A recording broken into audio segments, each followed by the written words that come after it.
Taho Mina, today is a special episode of The Heap. It's our 50th review! We're not quite 2 years old yet, but somehow we managed to have over 450 people subscribe to the channel, so thank you for watching.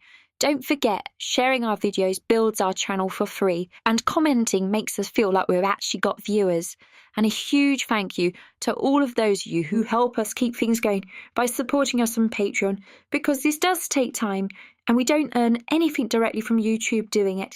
Anyway, as something a little different today, I wanted to look at some of the less talked about ports of one of my all-time favourite games, Rainbow Islands from Title.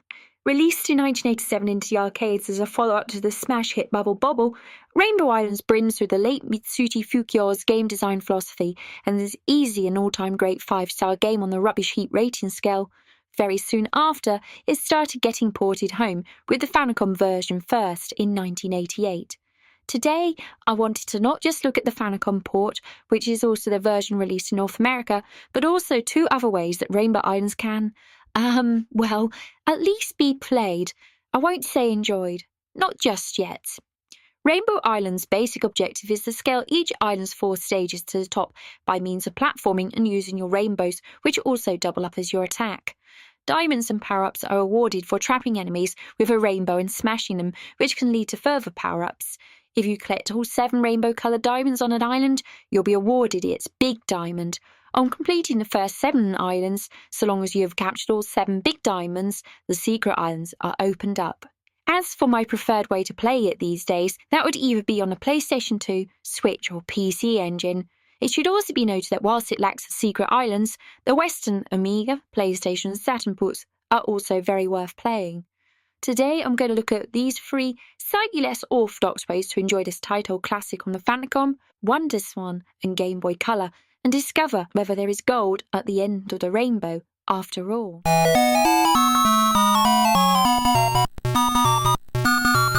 The exponential growth of the Famicom into the juggernaut it became made it a great candidate for a port, but its actual capabilities should have indicated that it was less than suitable. For one, Rainbow Islands is a very colourful game, somewhat mismatched against the Famicom's more limited and subdued palette. Then there is the sprite limitations as well. By 1988, when the Famicom port appeared, the PC engine had been launched and was taking a fight right to the Famicom. That system would have been an ideal candidate, and Taito went on to become a strong supporter of the platform, but a port didn't appear on that platform's CD-ROM format until 1993 via NEC Avenue. Turning back to the Famicom port, at a glance, it may look quite a diluted port, but in playing it, it soon becomes apparent how competently it has been done. With 7 initial islands, the Famicom version also boasts 1 secret island based on Bubble Bobble. The stage layouts of each island do deviate from the arcade original, but it's still a lot of fun to play. So, for example, the 3rd island, Monster Island, shares some traits for Dragon Island in the arcade, and this also means that the order of some of the stages has been changed. So Robot Island is the 4th island, which makes quite a noticeable step up in difficulty. The final of the 7 islands is one of the arcade's former secret islands based on Taito's Darius series. Perhaps even more interesting is the Famicom exclusive 6th stage based on Kiki Kai Kai, which along with Doe Island makes this one heck of a Taito fan service game. Apart from the very obvious downscaling in sprites and colours, perhaps the most notable change is that your rainbows can only be powered up to a double rainbow, no triple rainbows here, or in any other version I'm covering for that matter in this episode. There isn't a huge amount of sprite flicker here, and everything plays really fluidly, and for better or worse, mimics the controls of the arcade version well. In addition, many of the arcade version's power-ups are present, meaning the longer you go without losing a life, and the more enemies you take down, the more likely you are to obtain them, though they are overall fewer than the arcade version.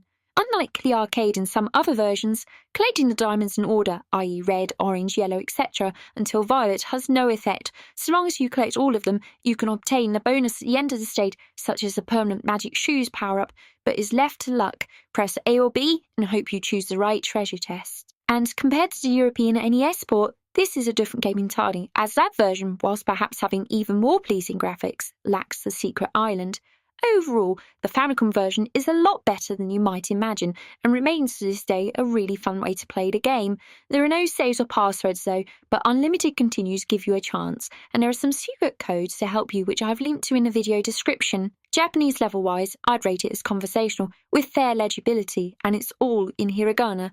and as a whole, I rate Rainbow Islands on the Famicom as a great game, 4 stars out of 5. Now, if only I could source a box and manual for my copy, but I can't complain. I bought this copy in Miyazaki City for 700 yen or so.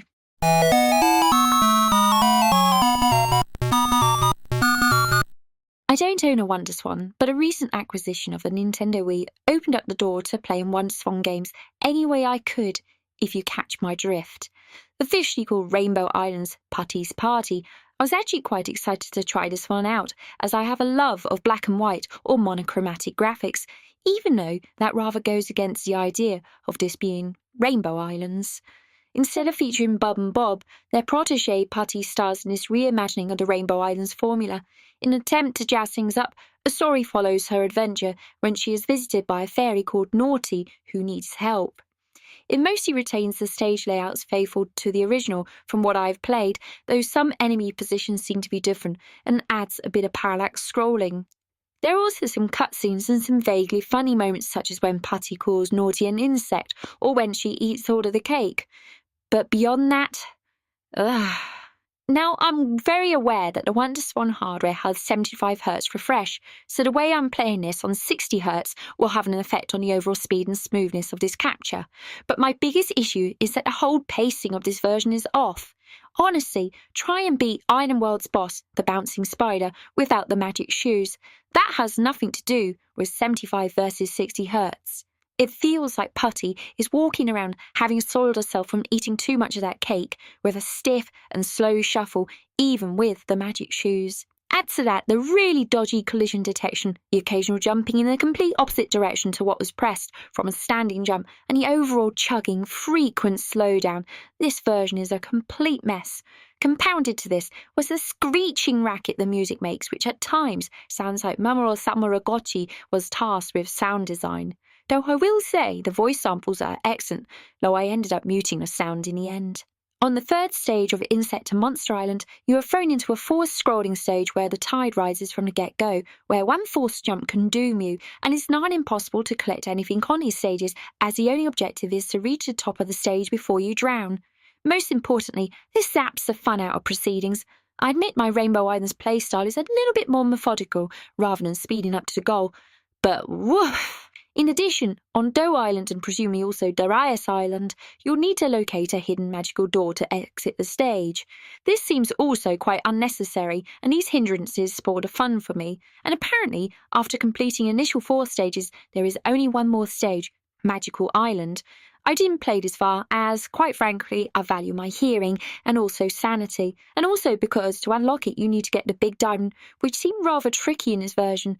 But that may be because I was trudging around with, let's see, cake in my pants. On that note, I will give one bit of praise. How do you know what's a red diamond and an orange one on a monochrome game? Well, the game handy flashes the vacant spots in the diamond pickup indicator so you know what colour it ostensibly is. That's a nice touch, but not of cloth.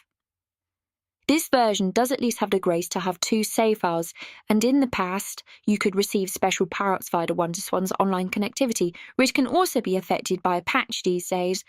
But honestly, I cannot recommend this version at all. I don't mind that it's not arcade faithful. I have other ways to play the arcade version if I want to. But this version falls flat when it comes to where it counts: gameplay. Japanese level is beginner level, though the legibility is fair at best. Overall, this one's a complete stinker, and not because it felt like I was hauling around a pound of former Dundee cake in my keks. I don't like doing burials on this channel, but man, this version sucks balls, and I rate it as poor, or 1 star out of 5. Avoid any way you can.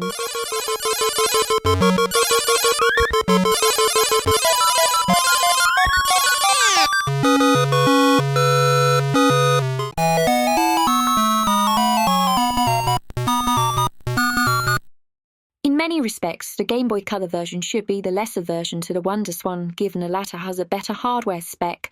This version was also only ever released in Europe, so it's quite unusual. Immediately, it's evident it has much more in common with the Famicom port, albeit more colourful and lacking the somewhere over the rainbow theme. And where it counts, it plays better than the WonderSwan version, much better, and that's despite it being quite flawed itself, which indicates this isn't a like-for-like Famicom port, given the difference in CPU.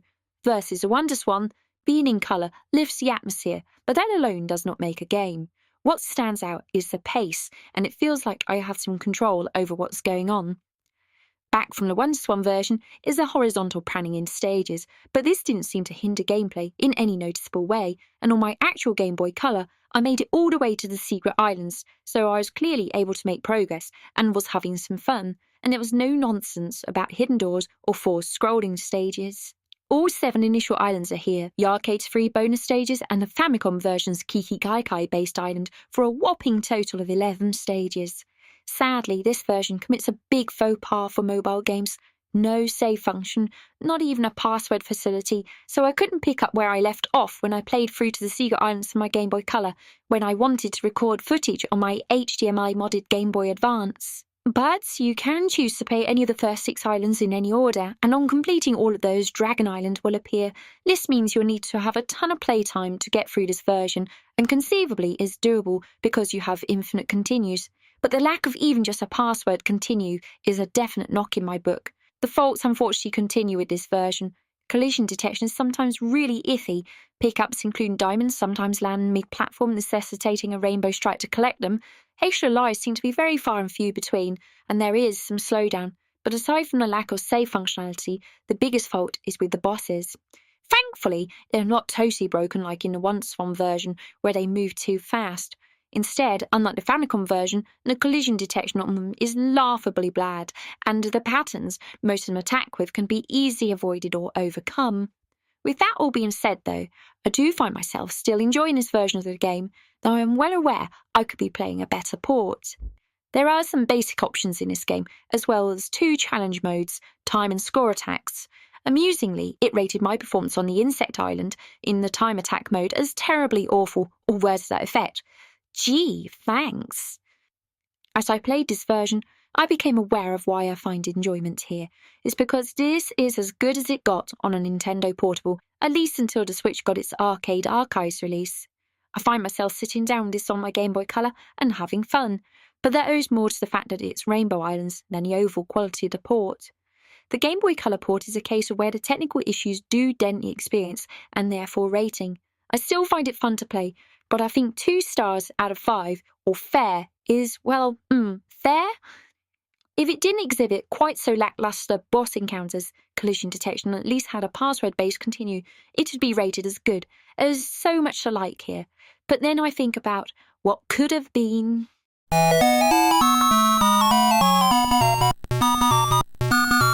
The Game Boy Color version is something that probably only a super fan like myself could really like, but the biggest miss in my book is that Rainbow Islands never got a port to the Game Boy Advance. Except, well, there was a proof of concept by Max Software Studio that took the Probe Software published version's enhanced graphics and reconstructed Insect Island as a proof of concept. It's incomplete, it has problems, there is no final spider boss, but there are hints at just how well the Game Boy Advance could have handled this game. Hell, if I had the skills, I'd dedicate myself to porting it. But alas, in the end, I have it on my Switch, and that's good enough for me. But there are times where I'd just love to pop a small GBA cartridge in and turn it on and spend an evening hopping between the Rainbow Islands. I guess I can technically play the PC Engine version on my Miu Mini, but I don't like the D-pad on that thing. The GBA, however, that has one of my favourite D-pads on any handheld console. In closing, the best version of the 3 here is the Famicom version. It doesn't suffer the downsides of both portable versions and is a good representation of the arcade experience in the home. It also has a lovely piece of artwork for the cartridge label and, if you have it, on the box. If you can seek it out, it's well worth playing if you want a contemporary port and cartridge. Had Rainbow Islands been available on a Hue card for the PC Engine, it would have been a killer port. But again, alas, it doesn't exist.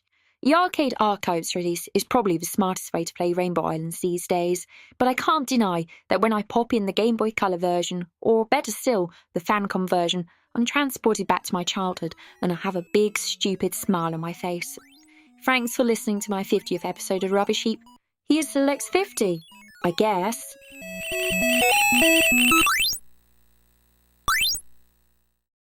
As always, like, subscribe and all of that shit, and also check out this rad Rubbish Heap merch, available worldwide on Redbubble and Amazon. See the links below for how to purchase. I've been Saki Endo, and this has been a Rubbish Heap. Ja ne ne!